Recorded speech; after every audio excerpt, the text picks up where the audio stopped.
Well, you're driving along and suddenly red flashing lights in the rear view mirror. Not fun. It's the police and they're pulling you over. There is a proper way to handle police encounters, which for many people can be very unsettling. Tonight, Luke Moretti takes a look at police powers. Know your rights. Luke? Yeah, for starters, the police have a badge, a gun, and are acting under the authority of the law. They're in control. They hold all the cards. But citizens have rights and responsibilities as well, and a choice of how to best handle the situation. I'm gonna have traffic stop. If you're stopped by the police, remember this. The police officer has a tremendous amount of power. The power to arrest or give you a traffic ticket. But don't forget, you, the citizen, have rights. They advised you of your constitutional rights before you opened your mouth.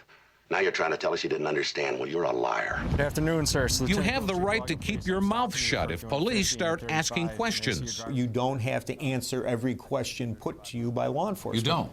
And if police want to search your vehicle and they don't have a warrant, you don't have to consent. A citizen doesn't have to say, I know I've been stopped for speeding. Feel free to rummage through my car and my trunk. They don't lose those rights. They don't lose the right to self-incrimination. But keep in mind there are exceptions to a warrantless search. For example, if they see the butt of a gun sticking out and fear for their own safety. I'm not purposely pulling somebody over because I want to ruin their day. Cheektowaga Police Lieutenant Brian Gould is a 15-year veteran who understands why people aren't thrilled to see flashing red lights in the rearview mirror. Traffic stop, it's not a pleasant situation. But, don't hate me just because we're out here doing our job.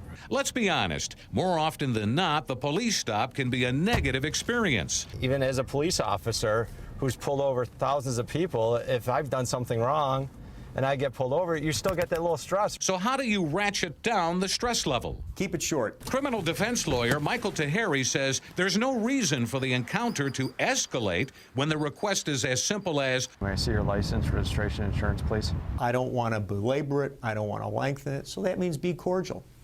Be responsive. Most of us aren't messing with people for no reason. Chauncey White III has been a Buffalo police officer for 20-plus years. He's seen and heard just about everything. And a lot of times things escalate because of people's actions, because of the citizens' actions, and not the police. Just stay in the car so you're safe, all right? Thank you. Mutual respect. Very important. People need to be treated with dignity and respect.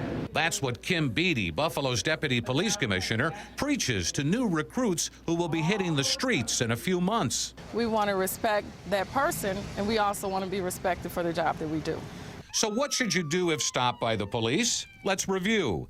Keep the engagement brief. Be respectful and non-threatening. Hands on the steering wheel where police can see them. Avoid quick or sudden movements. Be prepared to provide documentation requested. It's a scary situation, I get that, but at the same point, I think we're all pretty reasonable people. If I don't come at you in a negative light, or come at you yelling at you or screaming at you or disrespecting you, there's no reason for you to come at me like that. Well, the worst thing to do is threaten or forcefully challenge the police during the encounter. If a person feels they have been wronged, the roadside stop is not the place to settle things. Complaints of abuse or improper conduct by an officer can be made to the appropriate agencies and taken up in a court of law.